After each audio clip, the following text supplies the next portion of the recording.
Olá, irmãos queridos, bem-vindos à comunidade Bom Pastor. Pela internet, estamos juntos para mais uma partilha entre irmãos no comecinho ainda desse ano. O ano ainda está aos pouquinhos se abrindo diante dos nossos olhos e a gente está se alimentando com a palavra de Deus. Ela é luz para os nossos passos. Então, para a gente acertar o caminho, vamos colocar um foco de luz nele, é a palavra que vem do coração do Pai. Laura Beatriz, minha irmã, salve, salve, tudo beleza? Salve, salve, Padre Antônio, tudo na força do batismo. Depois dessa festa maravilhosa, eu quero passar esse ano vivendo na força do batismo. O senhor me ajuda? Vamos lá, vamos nós.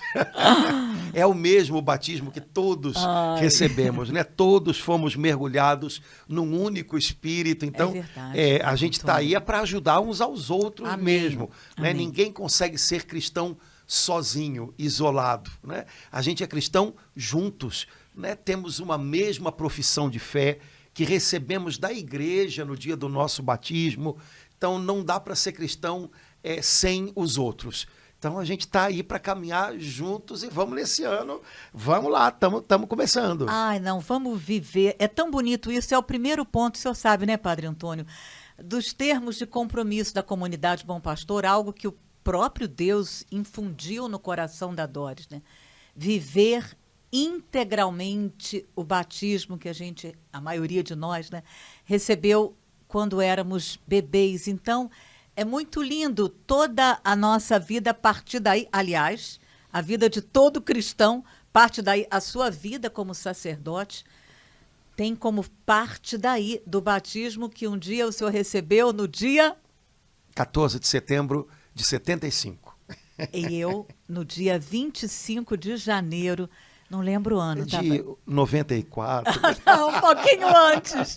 Não, sério, eu não lembro, mas sei que foi a festa da conversão de São Paulo e era o aniversário do meu pai. Então, aí uma boa, hein? Perguntar para os irmãos se eles sabem o dia em que foram batizados. É muito importante, É né, bom padre? a gente saber. Eu celebro. A padre. igreja onde a gente foi batizado, o dia em que a gente foi. Na verdade, a gente não foi batizado, a gente é batizado. Né? Amém. Porque eu fui batizado. Não, bom, eu o sacramento eu foi recebi, celebrado né? naquele dia, mas desde aquele dia eu sou um cristão. Portanto, eu sou um batizado, eu sou alguém inserido em Jesus.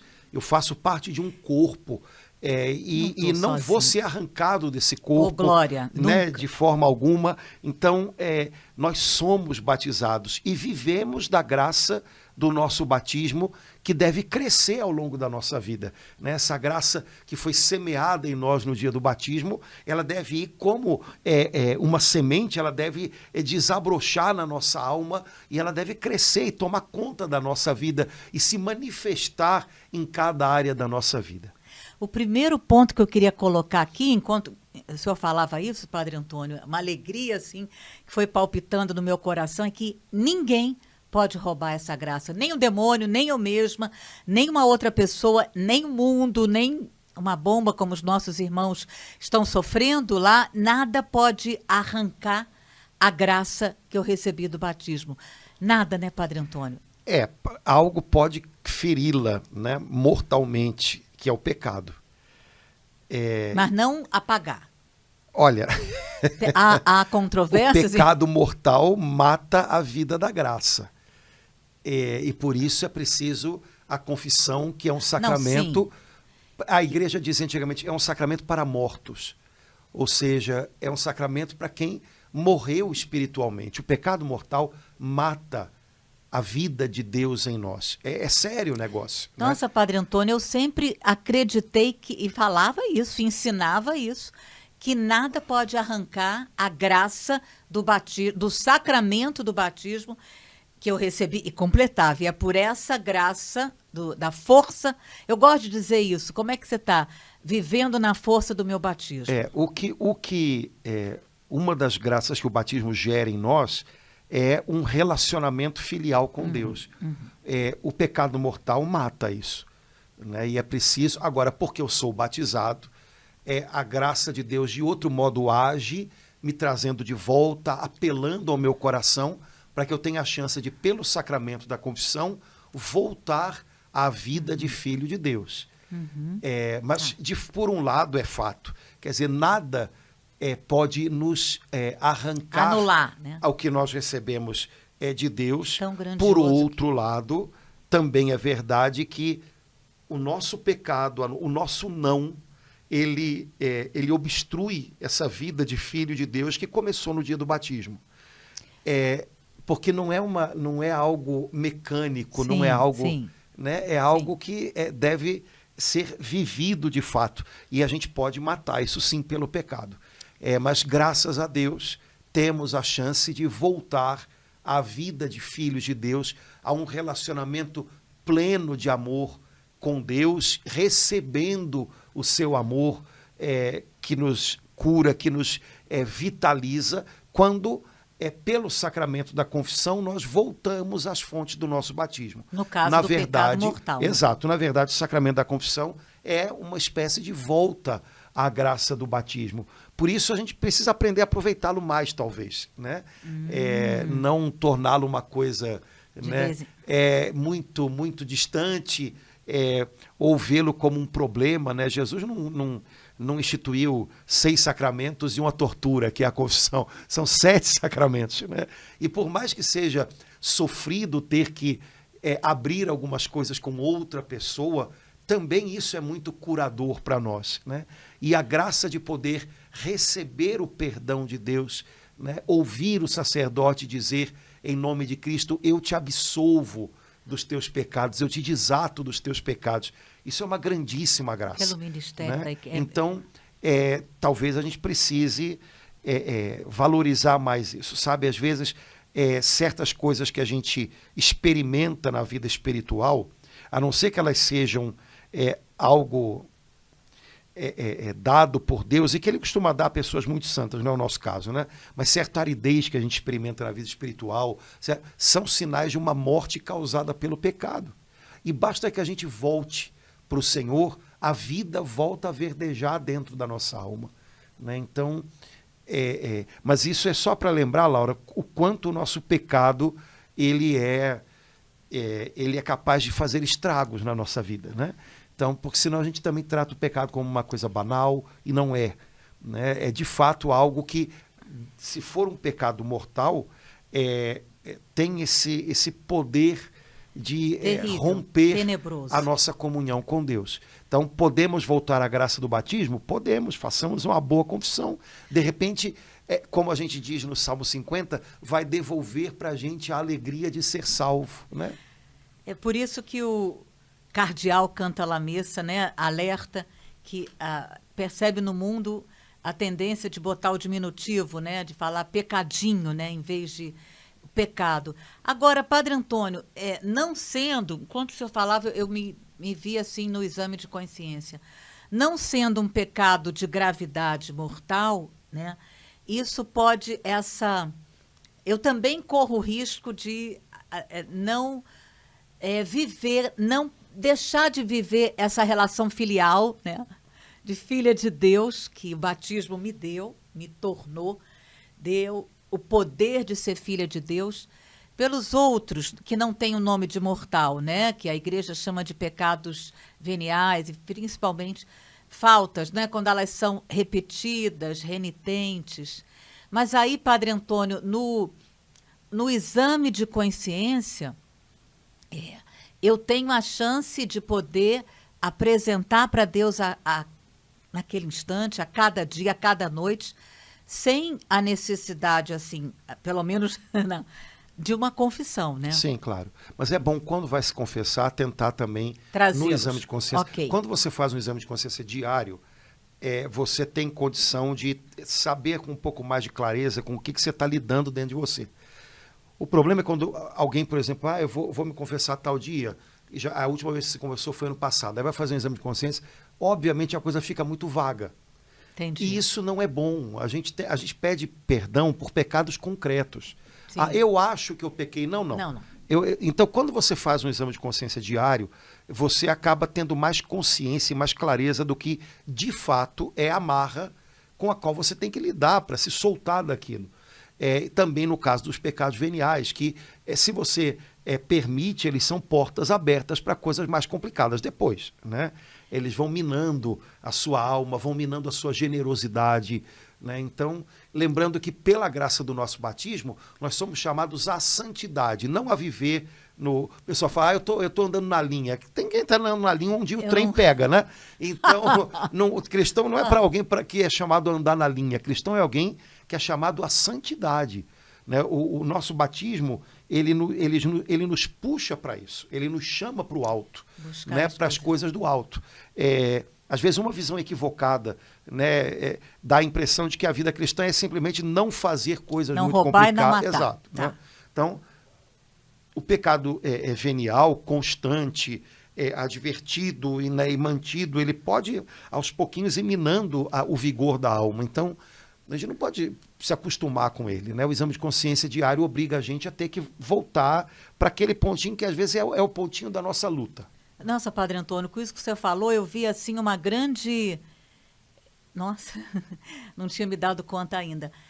Tentação do mundo moderno no meio nosso, né? No meio de cristãos.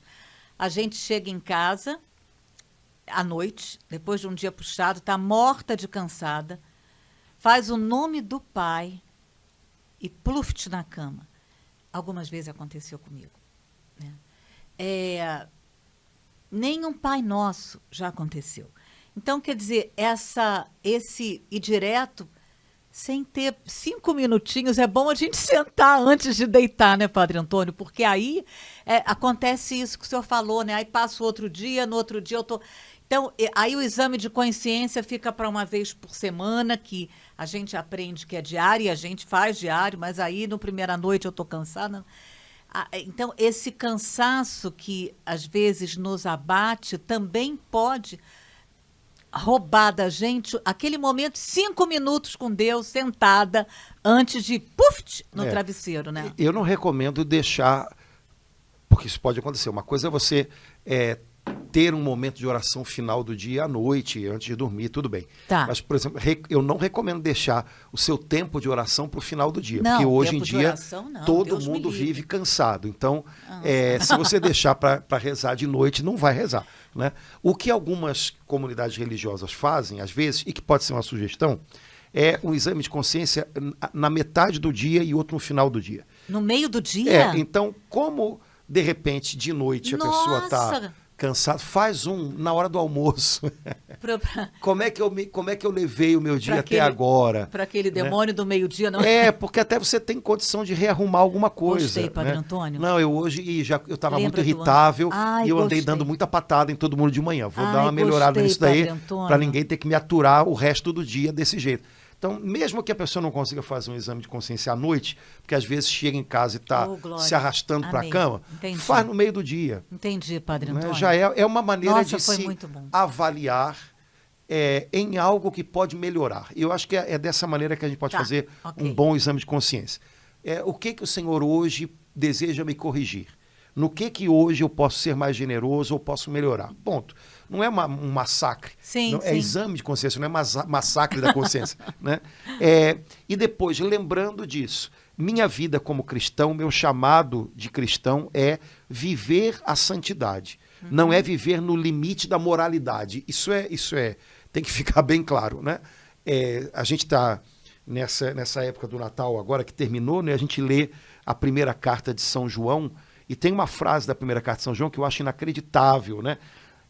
Tal como Jesus somos nós nesta terra. Ou seja, o meu chamado de cristão é viver na terra tal como Jesus. Ok. Então, o alvo, vamos dizer assim, ou o horizonte para o qual eu caminho é santidade. E santidade não é sei lá, né? Viver andando em nuvens. Santidade é andar como Jesus. Né? Não é pisar em nuvens, às vezes é pisar num chão manchado de sangue, mas é andar como Jesus. Acho que lembrar disso também para esse ano que está começando, né? Porque senão a gente vai andar sempre fazendo a medida da nossa vida por baixo, usando uma palavra que é horrível, mas que a gente vai ter uma vida medíocre, né? Puxando tudo para baixo, né? Sabe aquela história do aluno que estuda para passar? Né? A nota é 5, eu vou estudar para tirar 5. A gente pode acabar escolhendo, fazendo essa opção para a vida da gente. Sem querer, né? que opção horrível. Padre Antônio, nesse ponto, o Espírito Santo veio em meu auxílio, que o primeiro versículo que eu aprendi, guardei de cor, antes de eu fazer a primeira experiência de oração, foi, eu virei para a Doris e falei, olha aqui, dona Doris, ainda chama... parece que tem um versículo na Bíblia que Jesus vomita os mornos, né? Então, se for para ficar assim, eu quero continuar fria, porque pelo menos ele não vai me vomitar. Agora, para entrar na igreja e ficar esquentando o banco da igreja, eu não quero, não. Então, esse versículo me acompanha o tempo todo e, de alguma forma bem concreta, Padre Antônio, ele me leva a dar passos firmes e me alertar. Opa, peraí, que eu tô nessa? Não. A Beata Helena Guerra, ela fala muito dessa via aí, desse caminho, né, que a gente pode chamar de tibieza, que é uma vida cristã morna. Ela diz assim, olha, essa é muito mais perigosa porque você pensa que está no caminho bom, quando na verdade você não está dando passo nenhum. Ai. Às vezes, quando você está mal, você é consciente, caramba, eu tô numa pior, eu tô num lixozinho, tá brabo, o negócio aqui tá ruim.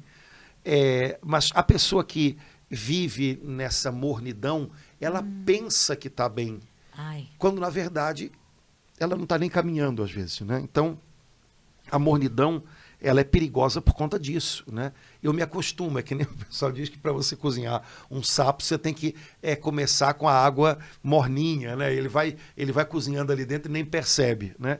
É um pouco o que acaba acontecendo também na vida espiritual, né? Mornidão, essa vida cristã descomprometida com a santidade, com a generosidade com Deus, ela às vezes dá a impressão de que está indo bem, porque eu estou cumprindo a minha obrigação, quando na verdade... Que loucura, hein, Padre Antônio? Que risco terrível que a gente corre no momento desse, né, de entrar, de achar, né, a gente corre esse risco mesmo, né, Padre Antônio, de sem perceber, meu Deus, de viver nessa mornidão que Jesus vomita, é tão forte esse versículo, né? E essa palavra que o senhor usou, eu tenho um livro que eu amo, que fala sobre a tibieza.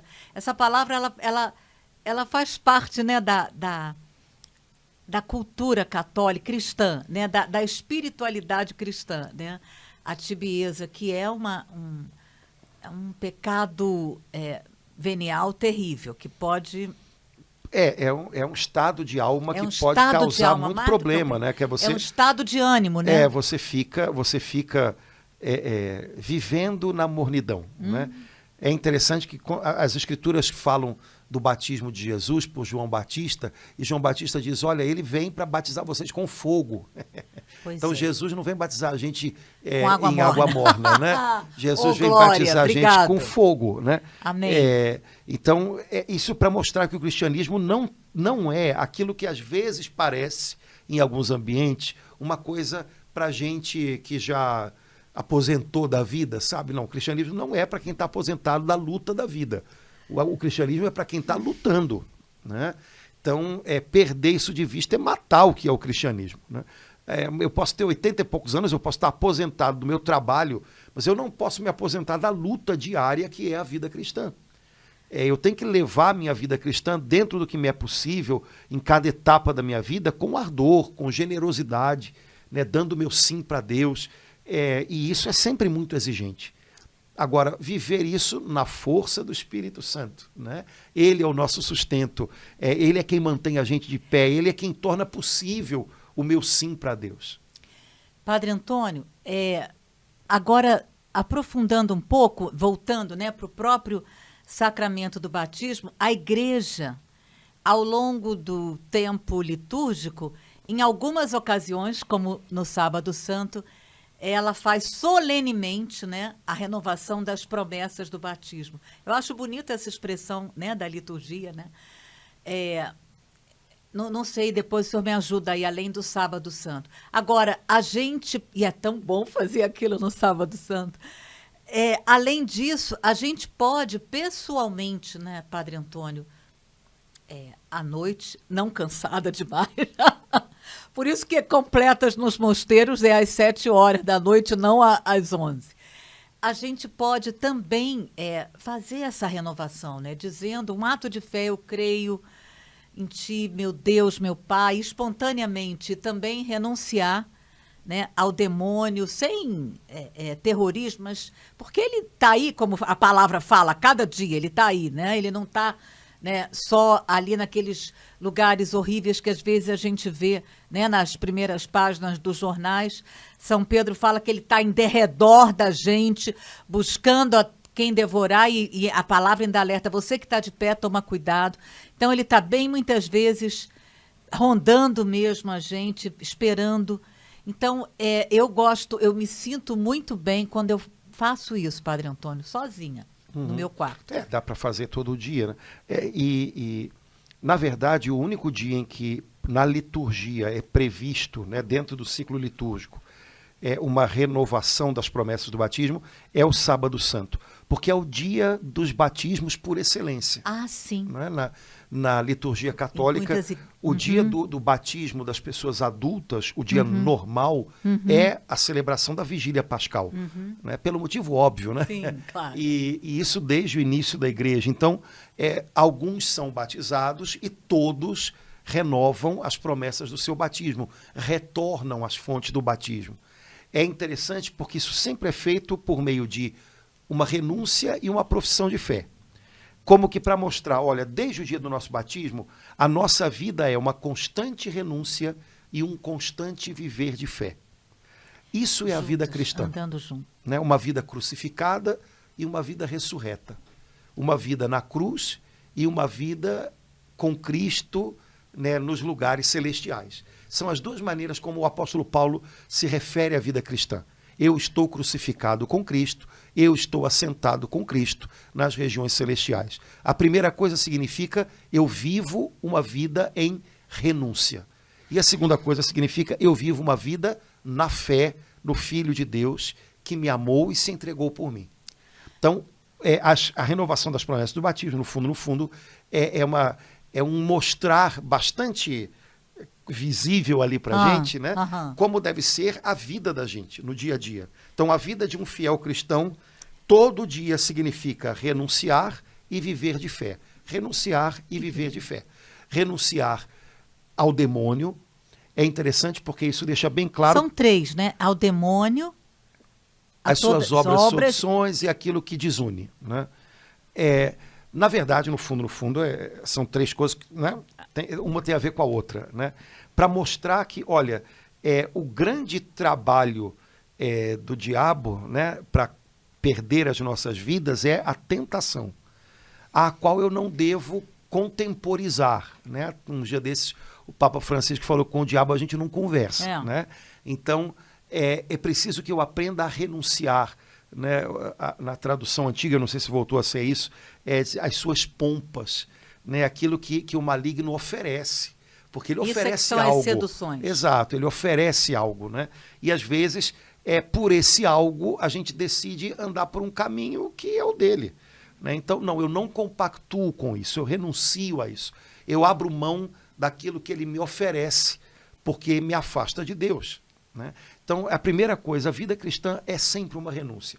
Quando não há renúncia, não há vida cristã. Ponto. Não, peraí, vamos repetir. Quando não há renúncia, não há vida cristã. Assim como quando não há cruz, não há vida cristã. Sim. Isso é, né? Mas esse é um lado da moeda, né? O lado negativo. O lado positivo, qual é? Onde há vida cristã é onde se vive de fé. Certo?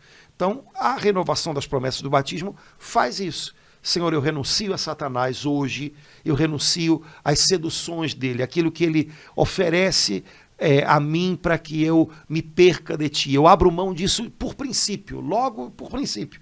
Eu não quero aquilo que me afasta de ti. Mesmo que no momento eu não consiga identificar todas as seduções pelas quais eu estou... Mas quando você faz um ato de renúncia inicial... você recebe de Deus mais discernimento para perceber as coisas. Quando... Até porque você tem que renunciar concretamente também. Sim. Mas você está entendendo por que a gente... um casal, vamos colocar a coisa de uma maneira positiva. Um casal, quando casa, eles dizem sim um para o outro. É óbvio que eles não têm noção de tudo que esse sim vai exigir concretamente deles nos próximos 50 anos. Mas se eles souberem voltar a esse sim todo dia, eles vão encontrar forças para perceber, não, agora essa situação está exigindo que eu viva aquele sim que eu dei lá no começo. Na vida cristã é um pouco isso. Quando eu digo eu renuncio a Satanás e às suas seduções, eu não tenho ideia de como é que ele vai tentar me seduzir ao longo do dia. Sim. Mas eu tomei uma decisão no meu interior de rejeitar aquilo que ele oferece, que é sedutor, mas que me afasta da minha comunhão com Deus. É óbvio que quando chegarem os momentos concretos, se eu tenho isso em mim, eu vou ter muito mais percepção para dizer alto lá. Não, não, não, não. Eu percebo que isso é sedução. Eu sei que isso está dentro de uma dinâmica que eu estou vivendo dentro de mim, né? Então, fazer essa renúncia, né, consciente, cada dia, é algo muito importante. As pessoas hoje em dia, elas às vezes estão vivendo muito em cima de coisas que não tem nada a ver com isso, né? Não, eu renuncio ao que o outro pode fazer comigo, ao que o outro pode fazer. Não, isso aí não é, tá entendendo? Não é o X da questão, né? É o que eu posso fazer, né? Então, eu abro mão de viver nesse dia qualquer coisa que pareça uma resposta, mas que na verdade me afasta de Deus. Não é resposta.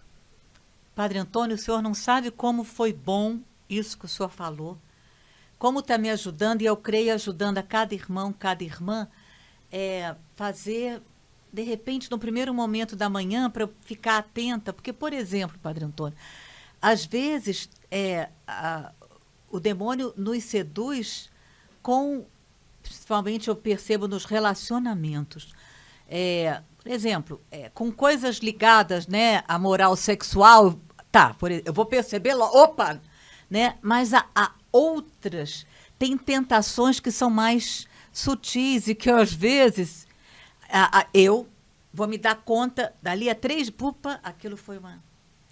Eu vou te dar um exemplo bobo, mas eu acho que dá para... Há muitos anos atrás, na Via Dutra, a concessionária que estava cuidando da Via Dutra, ela colocava umas placas grandes assim com frases motivacionais ao longo da Via Dutra. Há muitos anos isso. E aí tinha umas frases bonitas, assim, tipo, seja grato no dia de hoje. Ah, é? Aí depois não sei quem... E tinha uma frase que era colocada no meio, né? Imagina que eram 10 frases que eles iam repetindo ao longo do trajeto aqui, tipo Rio, Aparecida, Rio, São Paulo. E tinha uma frase que era assim, não diga não a quem você ama. Você lendo aquelas frases, essa entrava junto. Ai, que legal, não diga não a quem você ama. Tá errado. Isso é uma sedução do inimigo. Porque o fato de eu amar uma pessoa não significa que eu tenho que dizer sim para ela o tempo inteiro. Principalmente se ela me pede um sim, que me obriga a dizer um não para Deus. Dando um exemplo de sedução, né? Alguém pode olhar aquilo e estar numa situação, né? A pessoa que eu amo está me pedindo que eu faça determinada coisa, mas isso não é de Deus. Isso não... Aí eu passo ali e vejo, não diga não para quem você ama. Ai, tá vendo? Então, não vou dizer não porque eu amo. Opa, peraí. Você tá, Laura, como tem isso? Tem 10 zilhões de coisas. Olha, Antônio, o senhor me lembrou aquele filme de 30 anos atrás, Love Story. Amar é jamais ter que pedir perdão, imagina. Aí eu não vou amar nunca. Nunca. Ou então pois é. Né? Então, tem umas coisas que, se a gente não está atento, elas vêm no bolo. E a palavra discernimento significa justamente isso. Discernir significa separar o que vem num bolo. Então, quando você ouve uma coisa na televisão, quando você vê uma novela, espero que não seja mais o caso de ninguém, né? Mas quando você vê uma novela na televisão, vem o bolo. E aí, às vezes, no meio de um enredo que parece interessante, vem um monte de coisa que você se acostuma. Aí você se acostuma primeiro na novela, depois você se acostuma com o vizinho, depois você se acostuma dentro de casa. Né? Então, e depois vai rezar o terço e depois vai... E tudo bem. Tudo né? Então, discernimento significa vou separar e vou ver, peraí, nesse bolo, né, o que eu posso ficar e o que eu não posso. E, eventualmente, você tem que jogar o bolo todo fora, como no caso de 99% das coisas que se faz hoje em TV, novelas, essas coisas. Né? Até desenhos infantis. Pois então, discernimento significa justamente saber separar. A maioria do tempo, a vida vem num bololô. E você tem, às vezes numa conversa com um filho, O filho traz a conversa, então ele traz, às vezes, coisas interessantes, questionamentos que têm que ser respondidos, nos quais ele tem que ser ajudado, mas ele traz também injustiças, ele traz o problema do conflito da geração, então ele traz aquele bolo de coisas. Então vem uma coisa que você tem que levar em conta, com outra que se você levar em conta você tem que dar um tapa nele. Então todo pai e mãe precisa, quando ouve o filho, Senhor, me dá discernimento, me ajuda a pegar dele o que de fato vale a pena. E aí eu volto naquilo, peraí, olha, do que você falou, eu acho que você está sendo injusto aqui com a nossa família, dizendo tal coisa. Isso daqui, vamos voltar nisso aqui, eu acho que isso aqui é importante. O que você quis dizer com isso daqui? Então, discernir é o tempo inteiro separar. Né? Quando você começa o dia renovando a sua renúncia e renovando a sua profissão de fé, no fundo você está usando um instrumento que vai ajudar você ao longo de todo o dia a viver discernindo no bolo daquele dia, né, o que é de Deus, o que não é, né, o que serve para mim, o que não serve, e por aí vai. Foi muito bom esse alerta que o senhor nos deu para o início do dia, para a gente ficar mais atento, né, ao viver pela fé, o que precisa ser vivido, bom, tudo, e o que eu tenho que renunciar, principalmente essas sutis, porque eu repito, às vezes a gente não percebe na hora, a gente até acha que a gente está certo em fazer. Depois de algum tempo é que puxa vida, não, como é que eu achei que não? Isso foi, agora eu estou vendo uma tentação e eu caí que nem uma boboca. Eu acho que a gente costuma, final do ano passado me veio esse entendimento, não sei se eu vou me fazer entender aqui. A gente costuma imaginar que Deus usa a misericórdia dele com a gente, consertando as bobagens que a gente fez. Mas Deus quer usar a misericórdia dele com a gente de uma maneira muito mais bonita, que é guiando a nossa vida, fazendo a gente fazer escolhas melhores, apesar da nossa fragilidade, do nosso entendimento, às vezes, muito limitado por causa, enfim, de tantas coisas. Então, talvez o segredo seja esse, né? Deus é misericordioso comigo, muito mais desejando me conduzir do que querendo me consertar. E eu quero aprender a viver sendo conduzido por Ele, mais do que sendo consertado. É claro, Senhor, eu conto que o Senhor vai me consertar quando for preciso. Mas eu quero viver muito mais conduzido do que consertado. Eu quero que Ele vá muito mais à minha frente me conduzindo do que atrás de mim arrumando os destroços que ficaram pelo caminho, né? Eu acho que pensar dessa maneira é de fato uma das coisas que significa viver o batismo. Jesus foi batizado e foi conduzido pelo Espírito Santo. Né? Esse é que é o segredo. O que é uma pessoa que vive o seu batismo? É uma pessoa que está aberta a ser conduzida pelo Espírito. É claro que o Espírito Santo não vai forçar nenhuma barra, mas ele pega na mão da gente de mil maneiras, suaves e também claras, apontando um caminho melhor, fazendo a gente perceber onde dizer não. Às vezes é preciso renúncia, voltamos a ela, né? Mais do que simplesmente enxergar com clareza o que a gente deve fazer, antes, às vezes, é preciso perceber o que a gente não deve fazer. A maioria das pessoas, antes de ter claro o que deve fazer, que caminho deve tomar, a maioria das pessoas começa percebendo o que não dá mais para ser. Se você perguntar para qualquer psicólogo, isso é um mecanismo natural da vida humana, né? Olha, numa terapia, uma pessoa está fazendo terapia e ela às vezes precisa dar passos na vida dela e ela precisa tomar decisões positivas. Vou começar isso, vou viver uma nova etapa da minha vida, mas na maioria das vezes, antes de fazer isso, a pessoa começa dizendo assim, eu não quero mais tal coisa, eu não vou viver mais tal coisa. Primeiro ela percebe que tem uma página para ser virada, quer dizer, tem uma renúncia a ser feita, né? Na vida cristã também é um pouco assim. Ser conduzido pelo Espírito Santo, inicialmente, é perceber, cara, isso daí não dá mais. Padre Antônio, que bênção a gente poder, o senhor está falando isso nesses primeiros dias de janeiro, porque pode ser que a gente não tenha percebido isso e pedir a Deus, né, Senhor, olha, eu acho que mais ou menos, não sei, eu acho que o que eu preciso renunciar, né, vai pedir a Deus para Ele vir em nosso socorro, né, como a gente fala no início do ofício das leituras, vem em nosso socorro e nos mostra o que eu preciso para começar bem esse ano, dizer não, eu não quero isso para mim. E deixar Deus mostrar, porque às vezes a gente ver? tem aquela história do me peça tudo, Senhor, menos isso. E aí ele poderia dizer, mas é justamente isso que eu estou querendo, né? Então, e o fato de você renunciar não significa que Deus vai tirar de você. Por exemplo, Senhor, eu renuncio agora a viver um relacionamento exagerado, como, por exemplo, com os filhos. Uhum. De dependência emocional exagerada dos filhos.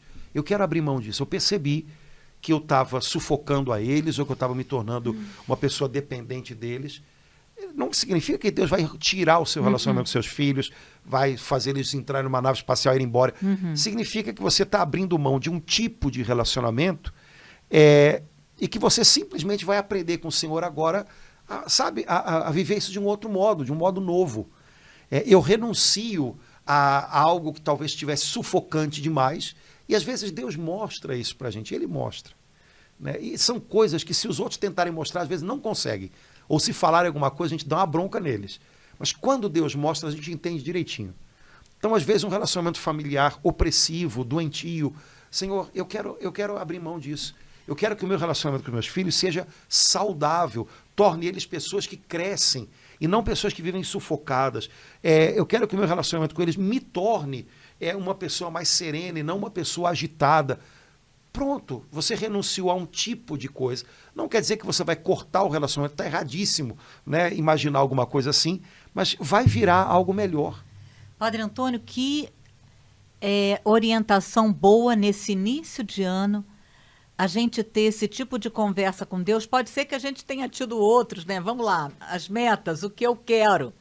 Mas que bênção a gente poder ter essa conversa com Deus, o que eu não quero. O que o Senhor não quer, concretamente. Porque às vezes é isso, às vezes a gente pode estar meio distraído e não estar usando o maravilhoso dom do discernimento. Sim. Então, invocando o Espírito Santo, a gente pode... Eu fiquei muito tocada na festa, com aquele versículo. Eu nunca tinha me tocado com o Simeão, né? Ele foi conduzido pelo Espírito Santo. Muito lindo. Então, assim, pedir mesmo, né?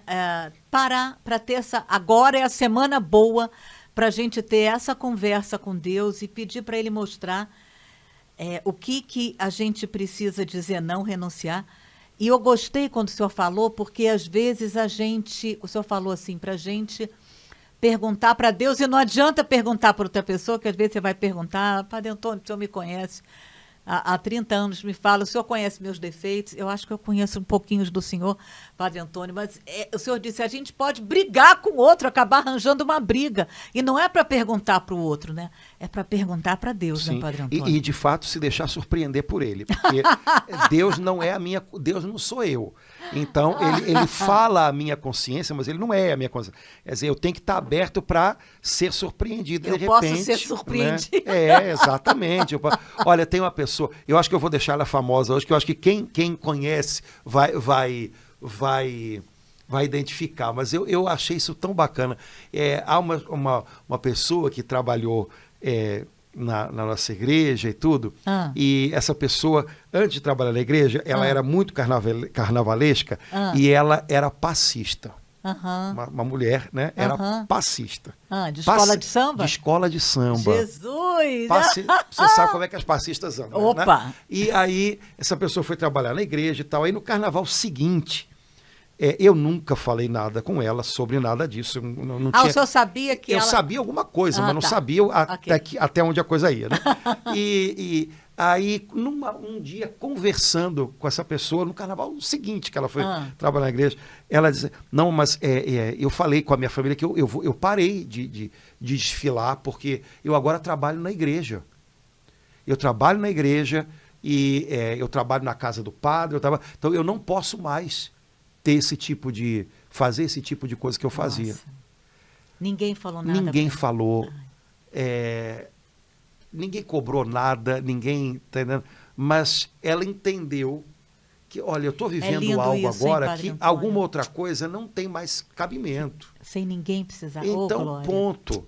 Quer dizer, isso é legal É demais, lindo né, demais, cara? Padre E Antônio. todos nós temos a capacidade de perceber da parte de Deus o que Ele espera da gente. Tem coisas que não fazem mais sentido, tem páginas que a gente tem que virar, né? Tem uma história nova para a gente escrever, e certas coisas não cabem mais nessa história. Ah, mas não cabe mais, não cabe mais. Tem coisa muito mais bonita para você viver daqui para frente, então vamos lá, né? Então, eu acredito muito que quando a gente deseja ser conduzido por Deus, mesmo que você não saiba nem dizer esse tipo de frase, que é muito de quem é da igreja, né? Ah, se você tem o desejo... Não, se você tem o desejo de acertar, né? Deus, ele se envolve com isso. Por outro lado, se você não tem, meu amigo, você pode estar enfiado dentro de coisa de religião, que não adianta, não muda nada, né? Então, a Beata Helena Guerra dizia isso, né? Sem o Espírito Santo não há nada novo em nós. Sem um mover do Espírito Santo, a gente pode mudar de lugar, mas as coisas continuam iguais, né? Com o Espírito Santo, algo novo vem. Novas decisões, novos momentos de vida, novas situações, novas posições que a gente assume na vida. Então, acho que isso é uma coisa para início de ano muito legal da gente pensar. E tem a ver com essa dinâmica na qual o nosso batismo nos põe desde que a gente é criança. Amém. Padre Antônio, eu queria só colocar duas coisas assim que me comovem no fundo do coração em relação à festa do batismo. A primeira que sempre me enche de ternura é saber que Jesus foi para a fila, né? Ele não furou. E não ficou dando explicação. Né? Porque você imagina, Jesus na fila, o pessoal que ia ver João Batista era meio punk, né? Então era soldado romano, era publicanos, prostitutas. Então, você imagina a fila e Jesus no meio. Não me parece que Jesus tenha ficado, gente, olha, eu estou aqui na fila, mas eu sou diferente, tá? Eu estou aqui, mas o meu caso é outro, tá? Eu acho que ele não fez isso, não. Ele ficou na fila, como um dia ficou no meio daqueles dois ladrões na cruz. Né? Jesus não veio para se justificar, Jesus não veio... No batismo foi para a fila e na cruz ele ficou no meio de dois criminosos. Né? E ele sabia que aquele lugar ele tinha escolhido por nós. Né? No fundo, ele entrou na nossa fila para mudar o rumo dessa fila. Para mudar o rumo dessa fila. Né? E isso é lindo, eu acho isso também muito especial. Como é humilde Jesus. Né? Tem alguns quadros que retratam, tem alguns que mostram apenas... né, pintura, que eu estou falando clássica, João Batista, deu até vontade de pesquisar, Padre Antônio, o Rio Jordão, e tem outros que mostram Jesus na fila.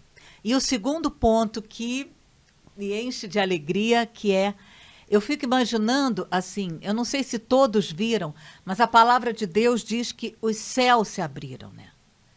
Então, meu Deus, os céus se abriram, acho que só... Na verdade, tem uma porque para um judeu, essa expressão tinha um sentido claro, porque os céus estavam fechados desde o último profeta do Antigo Testamento. Então, céu aberto significa comunicação entre Deus e os homens. E já não havia profeta em Israel há alguns séculos. E, de repente, quando Jesus inicia o seu ministério, os céus se abrem. Ou seja, volta a haver comunicação do céu com a terra. E agora, como diz a carta aos Hebreus no comecinho, de muitos modos Deus falou a nós por meio dos profetas. Nesses tempos que são os últimos, ele nos falou definitivamente pelo seu Filho Jesus Cristo. Então o céu se abriu, dizendo, como que mostrando, olha, vamos voltar a ter comunicação, né? Vamos voltar a nos entender. Né?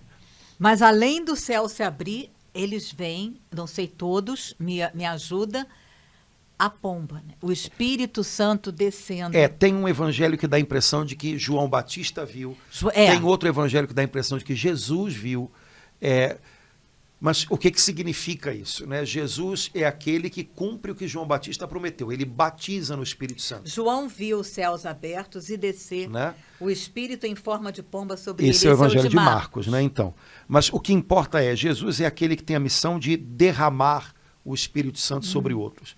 Mas para que ele derrame, é preciso que ele esteja cheio. Então, no batismo de Jesus, a presença manifesta do Espírito Santo significa ali que ele é cheio do Espírito. Ou seja, ele pode dar porque ele tem a plenitude.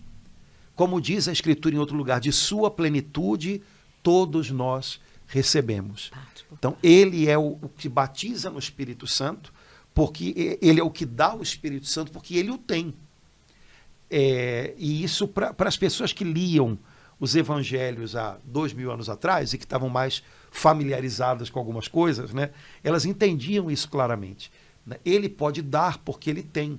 Nenhum outro pode dar o Espírito, porque nenhum outro tem o Espírito.